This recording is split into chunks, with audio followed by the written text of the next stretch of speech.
Lead market analyst at Libertas BlockChain Solutions Company, Naeem Razak, is here to talk to us about the Bitcoin price, which has plummeted as much as 22% over the weekend. So, what has gone wrong there? Why is this happening? Or is it similar to other markets? For example, we have the gold price going up and down from time to time. So, is this similar? Does this operate in a similar way?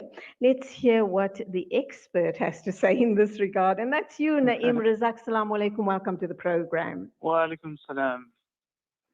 Nice to have you on the show. And Likewise. yeah, when whenever whenever we talk Bitcoin, I'm still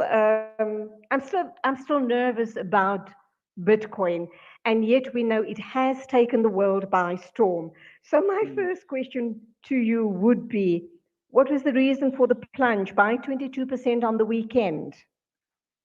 You know, a lot of people ask the question regarding why a particular market crashed or, why it dipped, so hard over the weekend. And, when you look at BTC as a whole, you can't look at BTC in isolation. There's a lot of aspects within the crypto world that kind of cause the appreciation and depreciation of Bitcoin assets on its own. And when you tap into the decentralized aspect of the crypto world, there's a lot of room for emerging markets to come into play. And when you have aspects for like, the metaverse and the NFT, these are all aspects that are still coming into the crypto space. So from an investor's point of view, when you look at these opportunities, they tend to push their funds where they see the best opportunity. And when you have these, kind of movements moving within the crypto space, in terms of funds going here and there, this all has a negative effect on the price of, BTC. And, also with regards into the trade aspects and those type of things, those people who hold such large funds have, the influence in pushing, funds from one aspect to the other aspects within the crypto world. So that has an impact on the price of Bitcoin at any given time. And those are just one or two of these aspects that could potentially, influence the price of Bitcoin. So it's a combination of a lot of inputs that, affect the price of Bitcoin. All right, you did touch on supply and demand, but let's just understand in deeper detail how supply and demand impacts the price of BTC coins and other tokens. So if I can explain it very easy in a way that so that mom and dad sitting at home can understand it, is if you have a surplus of something, right? It's easy to get around and get a hold of it. So the value of it tends to be a lot cheaper because there's a lot of competition around, and you're trying to get a certain aspect of it. And when you have a scarcity of something, the demand for it usually increases because now everyone is trying to hold on to their assets and those type of things. So when you look at Bitcoin and all these other altcoins, there's a certain amount of supply within the in circulation, and when there's too much of something, it kind of like depreciates the value. But when you come closer to the total supply of something, then the demand tends to increase for that particular coin. For example, if I give you example of TSF, there's only about 6 million of coins in circulation, so approximately 60% of the total supply. And as soon as you get to as close as possible to the total supply, that's when you actually see the value of that coin appreciating and increasing in value. So it's just a flow of supply and demand within the market that actually causes those price impacts on current and different assets. So brief us on other alt, if that's how you pronounce it, ALT coins, and what do you mean by them? So when I speak about altcoins and other alts, I refer to all these type of coins that are emerging within the crypto space, and not specifically to the Bitcoin and the bigger names, but all these other coins that are emerging within the crypto space and still willing to gain their dominance within the crypto space. So I speak of like XRP, Cardano, Ethereum Classic, all the other small coins and those coins that are still trying to emerge in the field. For example, even TSF is one of a good example of other altcoins when I speak of it.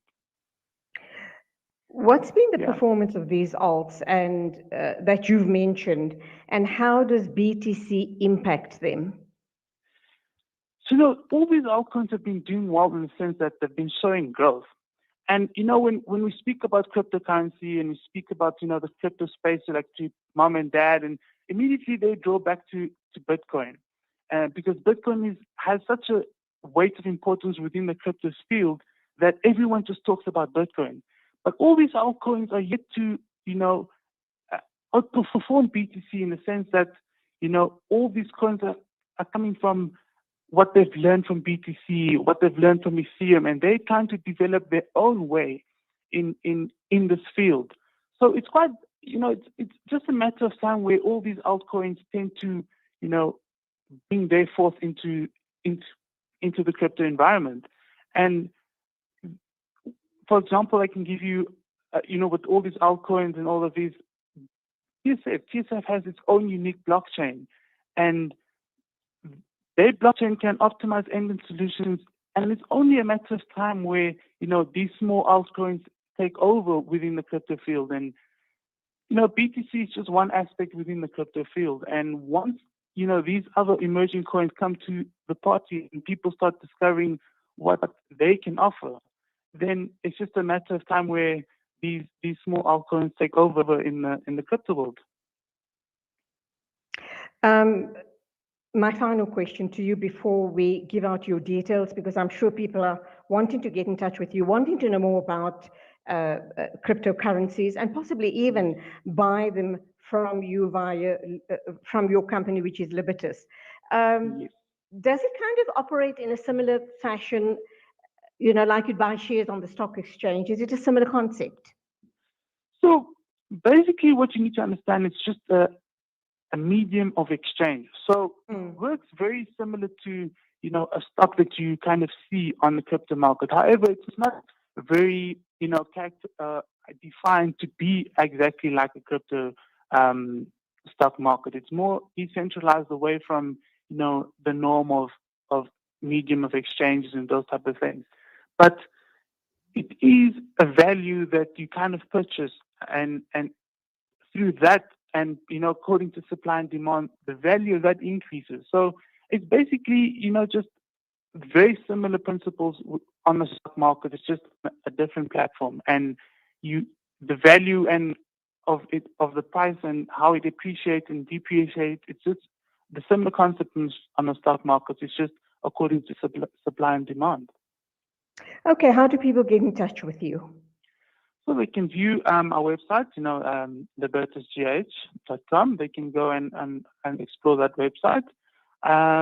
They can also go onto our website and explore the different aspects within our website. I know we have different components on the website that one can investigate and look and explore and see where they would like to, where their interest grabs them on the website. I know we have different aspects on the website that caters for all markets around, just not only South Africa, but globally. So I think, it's best for one to go and pop a look on the website and see where their interest takes them. Okay, and that website address would be? Libertasgh.com. Great. Naeem Razak, Lead Market Analyst at Libertas BlockChain Solutions Company. Thank you for clarifying all of that for us. Thank you. Undoubtedly, I'm going to be making contact. You take care. Yeah. Assalamu alaikum to you. Wa alaikum salam. 9:47 exactly. When we come back, we'll be talking with Africa for Palestine. But first, let's pay the rent. Looking to get your